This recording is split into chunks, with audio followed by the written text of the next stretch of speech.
Grande abraço a você conectado, sintonizado conosco no Esportes em Cena, no Facebook, no YouTube e na TV Brasil de norte a sul. O Campeonato Goiano está batendo as portas.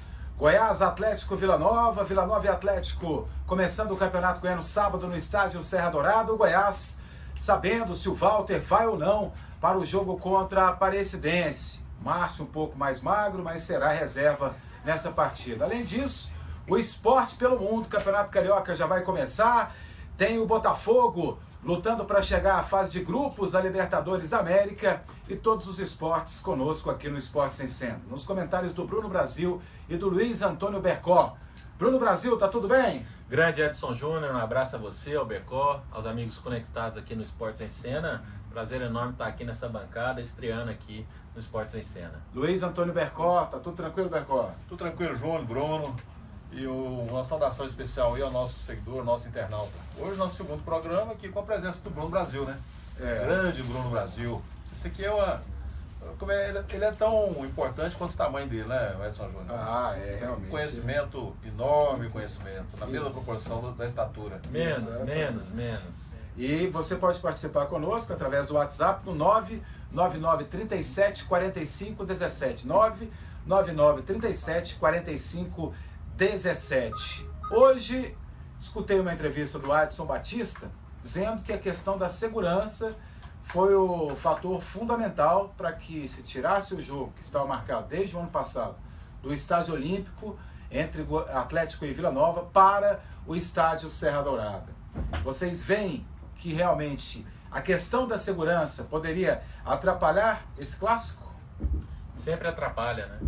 Se você for puxar aí um histórico não tão longo, você vai sempre ver que aqui em Goiânia as torcidas organizadas adoram bagunçar o que seria para ser uma coisa bonita, o que seria para ser uma celebração do esporte. E é uma preocupação que tem que existir, porque infelizmente, né, se você for pro nível jurídico da coisa, quando acontece algum problema no estádio ou nas proximidades do estádio, quem costuma pagar por isso são os clubes. Os penalizados são sempre os clubes. O que é um absurdo, né? É um absurdo. Agora, o clube paga pela inoperância do Ministério Público, da Justiça, da própria polícia, que não dá conta de botar um fim na farra desses baderneiros. Para você, a questão da segurança realmente fez com que o jogo saísse do Estádio Olímpico para o Serra Dourada? Você vê realmente uma base nisso, Bercó? Júnior, eu fico sem saber, né, o que pensar realmente. Realmente, a questão da segurança preocupa. Mas já preocupava antes de marcar o jogo. Né? Isso desde o ano passado, quando foi divulgada a tabela, todo mundo sabia desse risco. Agora, será que isso aí realmente tornou-se definitivo, essa mudança, em função da vitória do Vila, com a boa perspectiva de presença do torcedor do Vila para o jogo? Né? Às vezes estava se imaginando uma presença maior do torcedor do Atlético. O Atlético vem na fase preparatória com 2 derrotas.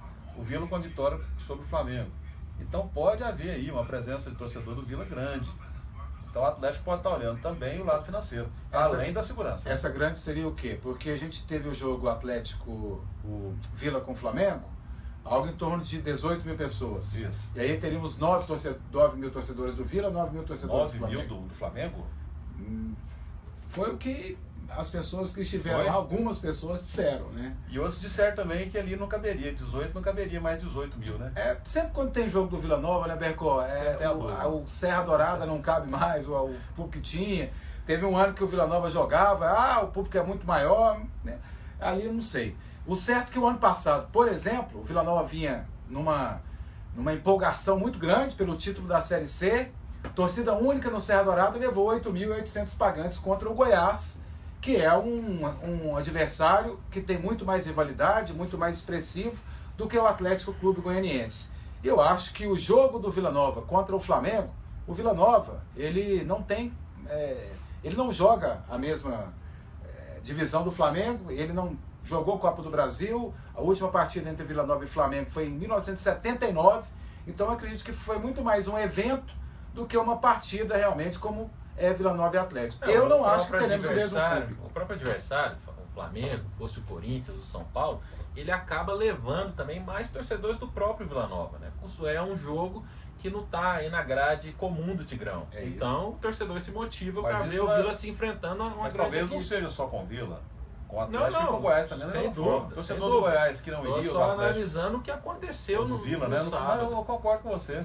Eu acho que sim. O fato é que se você puxar aí os últimos públicos de Campeonato Goiano dos clássicos, né, o Olímpico fica vazio. O maior público que tivemos nos últimos clássicos, Goiás e Vila, Goiás e Atlético, Vila e Atlético, foi um público ano passado só com a torcida do Goiás de 14 mil e alguns pagantes. Todos os outros públicos que tivemos de Vila e Goiás, de Vila e Atlético, de Goiás e Atlético foram menores do que esses 14 mil que o Goiás levou numa torcida única o ano passado contra o Vila Nova. Já há um bom tempo os clássicos vêm decepcionando na questão do público. Na questão do Vila com o Flamengo é um pouco diferente, porque o Goiás está bastante acostumado a jogar com o Flamengo. O Atlético também tem esse costume de jogar com o Flamengo, até porque vem aí na Série A em alguns anos, ficou 3 anos consecutivos, disputa a Copa do Brasil, não disputou contra o Flamengo, mas disputa a Copa do Brasil. O Vila não tinha essa oportunidade, então era um jogo assim completamente diferente dos outros jogos que o Vila Nova teve contra outros adversários. Eu acho que por isso, eu acho que não teremos o mesmo público que compareceu no jogo do Vila Nova com o Flamengo para o jogo contra o Atlético. Eu acho que a torcida do Vila deverá comparecer, na minha estimativa, em torno de 8 a 10 mil pessoas do Vila. Do Atlético, a expectativa eu não sei qual seria, considerando essa história. O torcedor do Atlético não gosta de atravessar a Avenida Anhanguera, né? O Atlético prefere jogar no Olímpico, por causa da proximidade com a origem do clube, por ser Campinas. Há uma série de aspectos aí que realmente se confirmaram ano passado, né? Eu não sei se justamente por essas razões, mas se confirmaram os aspectos com a presença da torcida. Mas eu acho que o Vila deve levar aí de 8 a 10 mil pessoas. O Atlético pode ser que leve umas 5, 6 mil. Eu acho. Se partindo desse pressuposto, acho que a escolha do Serra Dourada é mais adequada. Até por uma questão de comodidade, de conforto de quem for ao estádio. A segurança, né, Bruno? Também. A segurança preocupa, evidentemente que sim. Mas o Serra Dourada nunca foi garantia de que ela será mantida também. Eu não sei se é o argumento da... Eu já acho que os 13 mil lugares do Estádio Olímpico vão dar com tranquilidade para Vila Nova e Atlético. Eu não acredito que o Vila Nova vai levar mais do que 6 mil pessoas nesse jogo contra o Atlético. E eu também acho que no estádio Serra Dourada agora, o Atlético também não leva mais que 4 mil pessoas. E o Atlético, olhando o lado do Atlético, ainda existe outro fator. O Atlético tem o Estádio Olímpico como a sua casa. O torcedor do Atlético abraçou o Estádio Olímpico. Saindo do Olímpico, o Atlético estará jogando na casa do adversário. Ele deixa de jogar na sua casa, que é o Estádio Olímpico, onde o seu torcedor comparece. Tanto que o ano passado, com a mesma campanha que o Atlético estava fazendo, uma boa campanha, ele estava levando 2, 3, 4, voltava para 2, 800. No Estádio Olímpico, 10, 12 mil pessoas. Então o Atlético deixa de jogar na sua casa e dá aí toda a chance para o Vila Nova, que para mim já é o favorito para o jogo, para ter mais favoritismo ainda. Agora deixa eu colocar um aspecto aqui para vocês me ajudarem no raciocínio. Essa questão da quantidade de público, né, de torcedores que o Atlético levou ao Serra Dourada, ao Olímpico, também não teria sido aí motivado pela boa colocação do clube no momento do campeonato? Faltando 10, pois é, faltando 10 rodadas. Sim, fato, mas se fosse faltando 10 rodadas com os jogos sendo no Serra Dourada, não teria levado a mesma quantidade? Não. Não? Não teria. Não. Vocês acreditam que não? Não teria levado. Tanto que, se você for pegar um jogo antes do Atlético, da estreia contra o Joinville, no Estádio Olímpico, foi o primeiro jogo oficial, entre Atlético e Joinville, 1-1, aquele empate que aquele Marquinhos deu um passe no último minuto. O Atlético, se você for pegar o jogo anterior no Estádio Serra Dourada, o Atlético deve ter levado no máximo 3 mil pessoas no Estádio Serra Dourada. E teve também um aspecto da inauguração do Olímpico, tudo favoreceu, né? Foi uma beleza. Todo mundo gostou de jogar, né, no Olímpico. Estádio tradicional, né? Várias pessoas que frequentavam o Olímpico às vezes se sentiram naquela vontade de voltar lá, de matar a saudade, o próprio Vila Nova, saudosismo também. O próprio Vila Nova jogou uma vez só no Olímpico, e quando ele jogou no Olímpico, ele não tinha mais chances reais de chegar até a Série A, mas tinha chance de chegar à Série A e levou 6 mil pessoas. O Atlético levou o dobro do Vila Nova o ano passado no Estádio Olímpico. Foi o Olímpico que fez com que o Atlético se tornasse o clube goiano com maior média de público. Né? Por isso, eu acho que o Atlético deu uma rata muito grande de sair do Estádio Olímpico para jogar no Estádio Serra Dourada. Paciência, Júnior, já é. Já é, né? Mas que o Atlético deu rata de jogar no Estádio Olímpico. Agora a questão da segurança, eu eu não sei como ali, né? Porque um estádio tão moderno quanto o Olímpico, eu tenho aqui minhas restrições, já apresentei algumas delas, vou apresentar mais uma. Um estádio tão moderno quanto o Olímpico, um investimento tão grande que foi feito, né? Dizem na ordem de cento e tantos milhões de reais, né? Para o estádio, não para o complexo olímpico, para o estádio. Cento e tantos milhões de reais, com a capacidade de 13 mil pessoas, é muito dinheiro, muito dinheiro que foi gasto ali no Olímpico. E poderia ter feito além de tudo, não tinha nem projeto para cabine de rádio. Ali foi uma adaptação feita na reta final, né? Poderia ter pensado também na questão da segurança. Como criar um sistema de segurança ali dentro, né? Não com a arquibancada contínua como ficou, talvez com um vão ali de 1 metro e pouco, entre uma parte da arquibancada. Solução de quem projetou, não é minha, né? Primeiro, eu acho que não foram pessoas que conhecem de regulamento ou que conhecem bastante futebol. Porque senão, elas teriam feito um estádio para 15 mil pessoas para adequar à Série A. Algo que o Atlético deve conseguir, mesmo com as 13 mil e poucas pessoas no Estádio Olímpico. Porque os diretores da CBF já vieram no Estádio Olímpico, fizeram, né, deram uma olhada no Olímpico e parece que o Atlético vai poder jogar a Série A lá. E outra questão, a questão da segurança. Tivemos um jogo entre Bahia e Atlético no Estádio Olímpico em que 50%, foi a última partida, que pelo menos 50% dos torcedores do Bahia que estavam lá eram torcedores do Goiás, porque existe aquele pacto, aquela amizade da torcida do Goiás com a torcida do Bahia. Então, assim, a torcida organizada do Goiás, a Força Jovem, estava em peso nesse jogo do Bahia contra o Atlético. E não tivemos problemas dentro do Estádio Olímpico. Então, eu penso que não teríamos problemas entre Vila Nova e Atlético. Até porque Vila e Atlético, quando o Goiás joga contra o Vila, o torcedor do Atlético torce para o Vila. Quando o Goiás joga contra o Atlético, o torcedor do Vila torce para o Atlético. Eles não têm essa rivalidade. Ou seja, os dois torcem contra o Goiás. Os dois torcem contra o Goiás. E o Goiás torce contra os dois. É mais ou menos isso, né? É a realidade normal do futebol goiano, tem sido assim ao longo dos tempos. Depois que o Goiás ascendeu tanto, os outros ficaram para trás, principalmente o Vila. Então despertou aí essa situaçãozinha. Não sei se o Atlético está para trás do Goiás, né? Hoje o Atlético está na Série A, o Goiás na Série B. Sim, eu digo sim, porque nos últimos anos, né, desde 1973, o representante goiano efetivo é o Goiás. O Atlético teve suas participações e voltou agora. Sim. E o Vila está fora direto, praticamente, né? Então, o maior representante goiano é o Goiás, embora no momento seja um time de Série B. 4-3 para o Goiás na Série B. Assim como o grande clube, o maior time clube, de Série B mesmo é o Vila. O time que tem mais torcida em qualquer estado, as outras torcidas torcem contra o Flamengo. Qual é o maior rival do Flamengo, do Botafogo? É o Flamengo. Qual é o maior rival do Fluminense? É o Flamengo. Qual é o maior rival do Vasco da Gama? O Flamengo. Você vai em São Paulo, qual é o maior rival do Palmeiras? É o Corinthians. Eu acho que o Vasco não tem rival. O Flamengo, o Botafogo, o Fluminense ali, eles têm uma rivalidade. O Vasco não precisa comparar, né? Porque é vice sempre, não tem motivo para ser preocupação para os outros, embora seja bicarioca. É verdade. Vasco da Gama. Vasco da Gama que, na minha opinião, 2 clubes que eram gigantes, porque temos 12 gigantes no Brasil. Os 2 de Porto Alegre, os 2 de Minas, os 4 de São Paulo, os 4 do Rio de Janeiro. Agora eu já coloco 2 que eram gigantes fora desse contexto. E olha que um eu coloco um pesar porque eu tenho uma simpatia muito grande. Não sou torcedor, mas tenho uma simpatia do Botafogo. Botafogo e Vasco da Gama, para mim, deixaram hoje de ser gigantes do futebol brasileiro. E o Inter, mesmo estando numa Série B, eu ainda o coloco. O Inter é muito grande, como a estrutura do Inter é muito grande. Foi um erro de percurso, né? O ano passado deu tudo errado, uma fatalidade. Eu quero acreditar que seja isso. Que o Inter é muito grande, a administração e a estrutura são imensos. Né? O Vasco da Gama e o Botafogo está a um nível inferior dos outros 10 clubes ou não, o Bruno? Cara, se você for parar e fazer uma análise separada, né, existem 2 clubes no Brasil, 3 ou 4 que são talvez os maiores, né, e outros que vêm abaixo, né, e aí você pega por ordem aí Flamengo, Corinthians, Palmeiras e São Paulo. Esses aí estão num patamar acima até dos outros. Mas será que a gente pode deixar o Grêmio fora? Pode deixar o Atlético Mineiro fora? Não é deixar fora. Não estou querendo dizer que são os únicos gigantes. Mas dentre os gigantes, eles têm um tamanho até considerável em relação aos outros. Na questão do faturamento. E o São Paulo parece que está querendo caminhar, né? do faturamento, mas você tem que analisar o todo.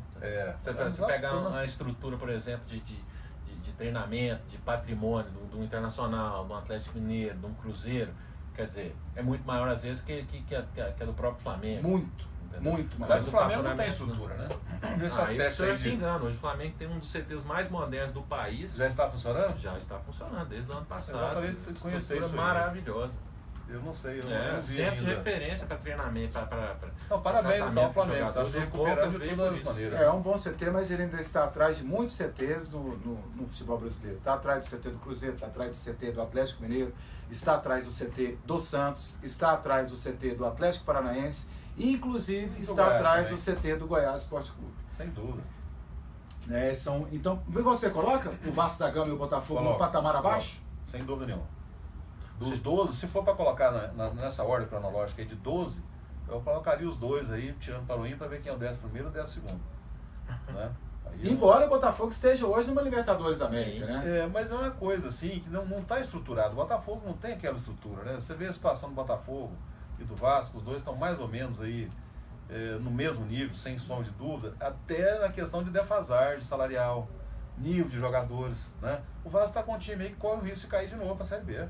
A sede do Botafogo em General Severiano, para vocês terem uma ideia, ela tem quadras que não são cobertas e quadras com buraco, cimento, parecia aquelas quadras do setor sul antigamente. E o campo de General Severiano, ele não é no tamanho oficial, ele é um campo menor. Então o Botafogo treina, tem treinador que até gosta, né? Porque fica mais compacto. Ele treina, quando treina em General Severiano, com um campo menor do que o campo realmente oficial da FIFA hoje. O que deixa realmente o Botafogo num patamar bem abaixo. Quando o Botafogo fez essa operação ali com o General Severiano, foi para lá em Marechal Hermes, num subúrbio muito distante, então criou toda a dificuldade de treinamento, toda a logística, né, para a movimentação dos atletas, tudo que diz respeito ao futebol, né? E inclusive paralisou nesse período aí os esportes especializados, que tinha basquete, tinha vôlei, tinha natação, tinha atletismo, tinha tudo. Inclusive os primeiros destaques brasileiros no atletismo foi a Ida dos Santos, um atleta do Botafogo, né, na Olimpíada de Tóquio em 1960. Então, de lá para cá o Botafogo caiu muito e não conseguiu recuperar ainda. Mas é natural, né? O Vasco também agora recuperou seu ginásio de esportes, acanhadinho para 1.000 pessoas. Mas são estruturazinhas que vem recuperando. E o Flamengo e o Fluminense também têm seus ginásios pequenos, mas estão parados. O Internacional de Porto Alegre será adversário de Goiás e Vila no Campeonato Brasileiro da 2ª Divisão. Claro, não começaram nem os estaduais ainda, mas eu sei que todos os clubes que estão disputando o Campeonato Estadual estão de olho no Campeonato Brasileiro. Inclusive muitos, a maioria, usam o Campeonato Estadual para saber o que realmente precisa para um Campeonato Brasileiro. Olhando o Internacional, agora com o Zago, com poucas contratações, com a volta do D'Alessandro, do River Plate, vocês veem o Internacional com essa grandeza realmente? É muito maior do que os outros que caíram para a 2ª Divisão? No caso, Vasco, até mesmo o Botafogo, o Atlético Mineiro caiu um tempo atrás, o Palmeiras caiu, quando caiu não tinha ainda aquele estádio, não tinha um presidente que é o 2º maior acionista do Itaú. Vocês veem o Internacional com uma grandeza maior do que os demais que caíram? Acho que esse Internacional de hoje é muito maior do que qualquer um dos outros grandes que caiu. Qualquer um. O Vasco que caiu há 3 vezes, o Botafogo, Atlético Mineiro, Corinthians mesmo, Palmeiras. O Internacional de hoje, em termos de grandeza, para mim, de todos os grandes que caíram, o maior deles é o Inter. Para você também, Bruno? Talvez. Né? Não vejo isso como um fator determinante para o que vai vir. Né? Não, o que vai vir a gente não sabe. Estou dizendo em termos de estrutura. A estrutura claro, do Inter, financeira Rio, e estrutura física, né? Mais de 100 mil sócios torcedores. Isso. Agora, isso precisa ser aplicado de forma correta, precisa criar um ambiente harmônico, o grupo não pode estar em pé de guerra como esteve no ano passado, né? Vai ter que provar dentro de campo, independente da grandeza dele em relação aos outros que caíram, principalmente na época, o Corinthians caiu. O Corinthians é um gigante, mas na época que caiu ainda era um time bagunçado. Hoje já, apesar de estar muito bagunçado. O Lula não havia passado por lá ainda. O Lula ainda não tinha. Mas por esse motivo que você está colocando aí, que eu citei aqui o Inter como sendo o maior de todos. O Palmeiras teve na Série B há 2 anos atrás, o Allianz Parque quase pronto, um CT maravilhoso. Tinha estrutura o Paulo Nobre já já era presidente, já tinha injetado uma grana violenta. Então, assim, acho que o Inter, sem dúvida nenhuma, é um gigante, né? E isso deve fazer diferença na Série B esse ano. Mas ele vai ter que fazer o trabalho correto. Vai ter que mostrar, né? Vai ter que mostrar. Você tocou num aspecto que foi muito importante, eu acho que determinante, segundo as pessoas que estavam lá dentro, para que o Goiás não fizesse uma boa campanha em 2016. Embora eu tenha algumas restrições com relação a só a isso. O problema lá interno dos jogadores, a briga de jogadores, o jogador não conversa com tal, não é? Eu não sei se foi só isso, né? Tivemos vários outros problemas lá dentro do Goiás Esporte Clube, inclusive a contratação de alguns treinadores de uma forma equivocada, a colocação de alguns diretores que não deveriam estar na posição que estavam no momento. O mesmo acontecendo nesse momento para mim, o Arlen não deveria estar ainda como diretor de futebol do Goiás, eu acho que ele não tem esse preparo. Mas o fator que muita gente diz que foi determinante foram os problemas pessoais entre jogadores lá. Vocês acreditam que esse ano, tendo as contratações que o Goiás teve, esse tipo de problema possa realmente sair do Goiás? Porque o maior cerne do problema parece que era o Rossi, ele saiu. E o segundo maior cerne era o problema entre os goleiros, Márcio, Ivan e Renan, que continuam lá. Como é que vocês veem essa questão? Se os goleiros são um problema, precisa ser resolvido, né? Quanto antes. Qual que é o tipo de desacordo que ocorre ali entre eles? Os três querem jogar? Qual que está merecendo mais? E nesse momento o Marcelo Rangel será o titular. Mas não digo só a questão da titularidade de jogar. A questão ali do grupo. Esse é meu, esse é galerinha aqui é minha. Complicado. Se isso atrapalhou e ainda persiste por lá, acho que o Goiás não agiu para resolver o problema até agora. E isso preocupa. Se você está falando e acredita que isso pode ter sido um fator para a desunião do grupo, para a má campanha na Série B do ano passado, e isso ainda é uma realidade dentro do grupo, é um fato que preocupa bastante. Mas não foi nem só eu que disse. A diretoria do Goiás disse, e o Márcio, no final do ano, deu uma entrevista, inclusive foi para mim, né? Foi uma entrevista assim, que surpreendeu todo mundo, né? Não, eu cheguei lá, viraram a cara. Chegava lá, o Márcio falou assim, tinha muita alegria no grupo, inclusive quando perdia. Isso foi para mim marcante na entrevista do Márcio ano passado. Você acredita que isso pode ter sido controlado, Bercó, com a volta do Arley para lá? E olha que algumas pessoas não têm o Arley assim como uma pessoa, né? O Renan e o Arley, eles não se batem. Você acha que pode ter voltada a paz no Goiás com um novo grupo, mas com algumas pessoas remanescentes, alguns jogadores remanescentes? Eu acho que sim. Isso aí o Goiás amadureceu. Até nesse aspecto, tem que ter amadurecido. Estou dizendo que amadureceu porque eu estou supondo que tem amadurecido por necessidade, por obrigação. A diretoria tem que ter amadurecido até nesse aspecto. Trouxe o Arley de novo para ser o diretor de futebol, jogador acostumado com o campo, com a convivência com o ambiente ali durante quantos anos no Goiás, né? Como atleta 14, mais uns 2 ou 3 fora, uns 14 15, anos. 16 anos mais ou menos, né, de Goiás, né? Ao todo. Foi de 99 a 2014, né? Quando o Anderson Moreira, de uma forma... Não, de 99 a 2013, 14 como anos. Titular, né? Como titular. Aí o Anderson Moreira já havia feito todo o esquema para que o Renan fosse o goleiro titular. Há quem diga que ele fez um time para realmente tomar a goleada do Cruzeiro. Eu não acredito nisso, mas tomou a goleada do Cruzeiro, colocaram toda a culpa em cima do Arley, um cara que foi ídolo do torcedor do Goiás, e aí ficou lá. 2013, 2014 ele foi reserva, 2015 já foi diretor de futebol, se ausentou em 2016 e está de volta agora em 2017. Mas eu acho que o Arley vai conseguir contornar isso aí. E depois outra coisa, tudo é pulso. Tudo é pulso. Todo mundo fala, pitbull é uma raça perigosíssima. Depende do criador, depende do dono. Né? Eu que não me arrisco pitbull, a descobrir como é que é o relacionamento do dono. Você conhece os cachorros? Tem um cachorro pitbull. Meus cachorros, eu só tive cachorro que o povo detesta, tem pavor, né? É Rottweiler, é Pitbull, é American Staffordshire. Mas quem chega lá em casa fica impressionado, você mesmo não tem a oportunidade de conviver com ele. Inclusive eu lembro assim na infância, tinha lá o Rambo. É o Rambo? Um cachorro muito dócil. Era Nossa, dócil. você passava Bonito. 30 metros dele e você falava, Deus me livre.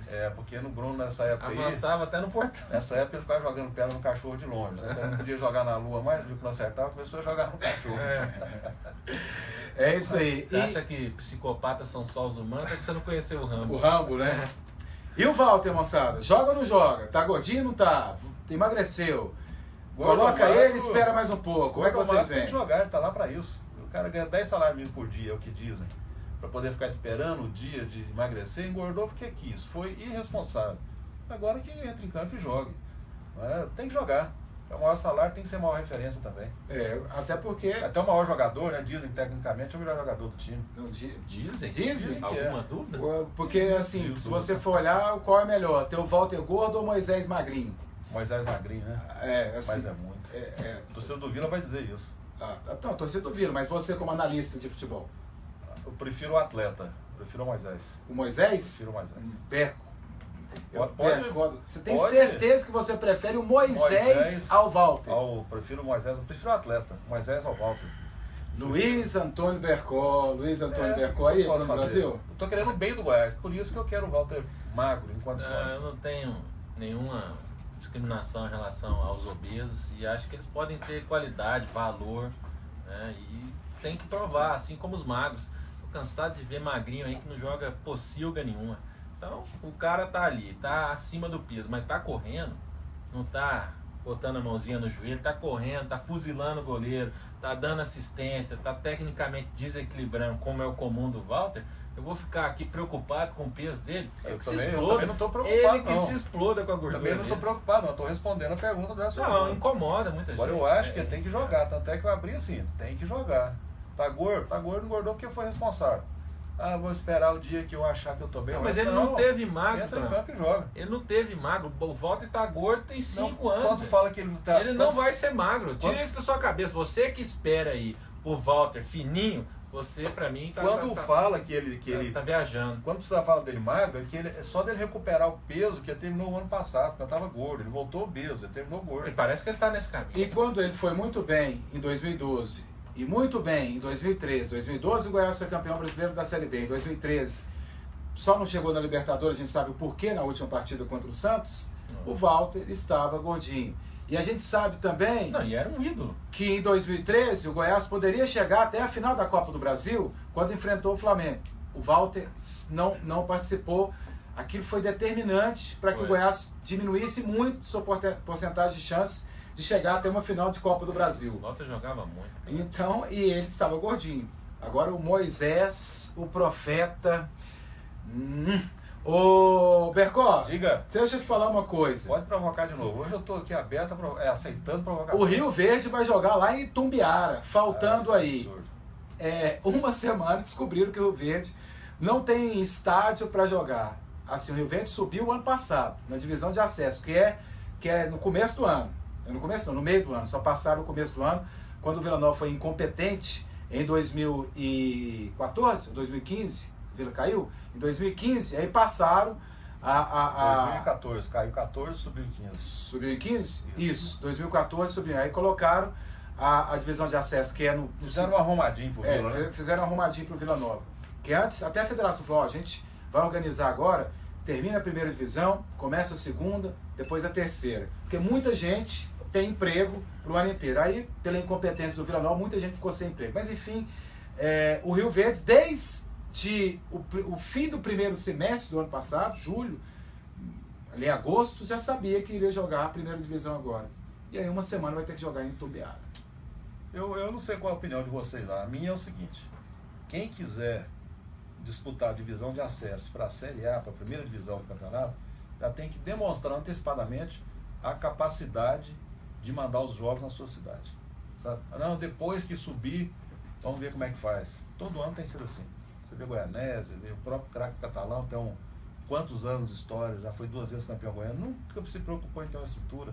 Eu acho que tirando o Anápolis, já está aí que não funciona, né? Não tem time lá, e Itumbiara, me parece que nem mais uma cidade. Catalão deu uma melhorada, Bercó. Melhorou? Antigamente era bem pior, e aí deram uma arrumada no estádio de Genevina Fonseca. Só que, em muitas oportunidades, lá fica um lamaçal, porque lá foi feito no brejo. Foi feito realmente no brejo. O Jaó também foi feito no brejo, é um setor maravilhoso. Não, eu estou falando de gramado, que fica lama, drenagem. Tudo é corrigível, Edson Júnior. Falta investimento, suspendeu o gramado, planejamento sério, fazer a drenagem. Fazer a coisa da maneira correta. Não pense você que você pegar um brejo e jogar um campo ali que vai funcionar. Você vai precisar de uma estrutura para que o campo seja bom. Né?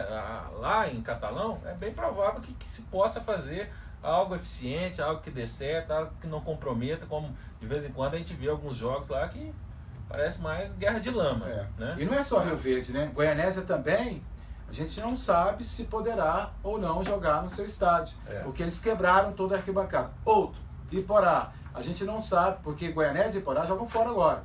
Então a gente não sabe se as duas equipes poderão ou não atuarem no estádio, no Campeonato Goiano em seus respectivos estádios. Isso para mim é uma falha muito grande da federação, tinha que ser mais rigorosa desde o princípio. Agora vai fazer vai acudir no final, né? Não dá certo isso aí não. Vai ficar desse jeito o resto da vida se não tiver responsabilidade desde o princípio. Ô Bercó, como foram os outros esportes, o tênis, o basquete, nesses últimos dias? Olha, ontem nós tivemos, foi hoje, né? Esse fuso horário com a foi hoje. Foi hoje. Estava comentando com o Bruno aqui.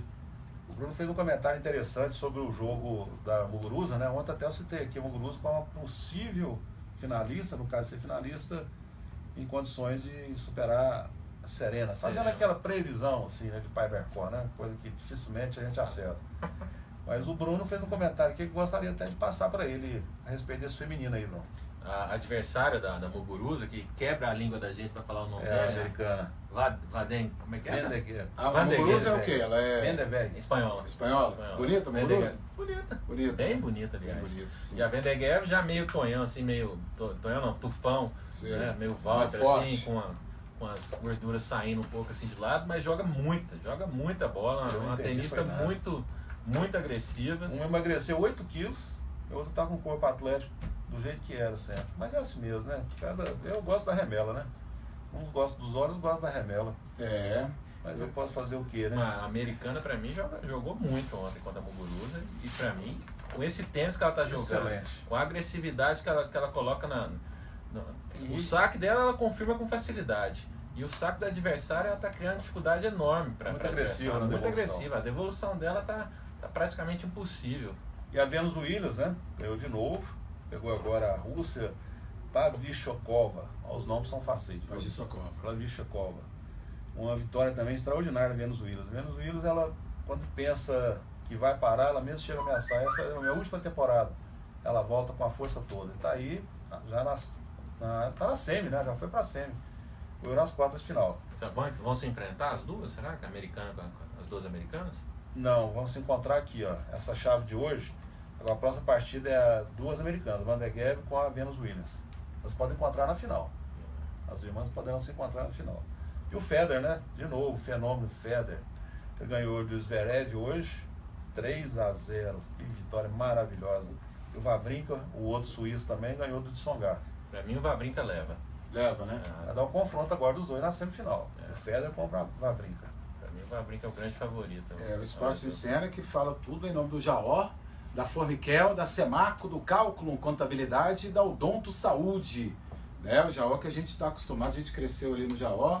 O Formiquel, se você tiver aquela formiga doceira na sua casa, você colocou Formiquel, acabou. Semarco, tudo do básico ao acabamento. Cálculo Contabilidade traz tudo o que você precisa com relação ao cálculo para a sua empresa ou também para a sua vida pessoal. E o Odonto Saúde para você ficar com aquele sorriso maravilhoso, parecendo assim o Bruno Brasil e o Luiz Antônio Bercó. Aí é sorriso mesmo. É sorriso mesmo. Aí é totalmente sorriso, né, Bruno? Nossa, total. Essa semana ainda teremos Seleção Brasileira jogando contra a Colômbia e a gente vai discutir muito sobre a Seleção Brasileira só com jogadores convocados do futebol brasileiro. Será que alguém ali pode realmente sonhar com uma vaga na seleção principal e posteriormente numa Copa do Mundo, nas eliminatórias? A gente vai discutir ao longo da semana aqui no Esportes em Cena. Vamos nessa, Bruno? Não, sobre seleção brasileira, você falou. Eu tenho um amigo nos Estados Unidos, Marcos de Paula. Um abração para você, Marcos. Marcão assistiu ontem o nosso programa de lá e está assistindo hoje novamente, mora em Miami. Isso que é repercussão maravilhosa lá nos Estados Unidos. E o filho dele, o Igor, está se preparando, já é um atleta de taekwondo, ganhou algumas categorias, amanhã vai chegar para nós, mais etapas chegarão. E será um brasileiro, um atleta olímpico sendo criado e preparado nos Estados Unidos, taekwondo. Taekwondo é muito legal. Legal, você que gosta de luta, né? Eu gosto de luta, adoro luta. Mas eu O Júnior é fera no Muay Thai, né? Mais ou menos. Vamos nessa, Bruno? Bora. Manda um abraço pessoal ali. Galera, um abraço, valeu aí pela audiência. Espero que vocês acompanhem aí o Esportes em Cena, que tem tudo para ser um sucesso. Bercó, manda um abraço pessoal no nosso Facebook, no YouTube também, na TV Brasil de Norte a Sul. 17 horas, 21 e no outro dia às 8 e às 11 horas. Um abraço a todos e estamos aqui abertos também para os amigos, se quiserem enviar alguma sugestão aqui de pauta para nós, alguma notícia de esportes, estamos abertos. Um abraço a todos, muito obrigado. E lembrando que somos todos esportes, somos todos Esportes em Cena. A gente se encontra amanhã, mais uma vez, no Face, no YouTube e na TV Brasil Web de Norte a Sul. Grande abraço, até amanhã.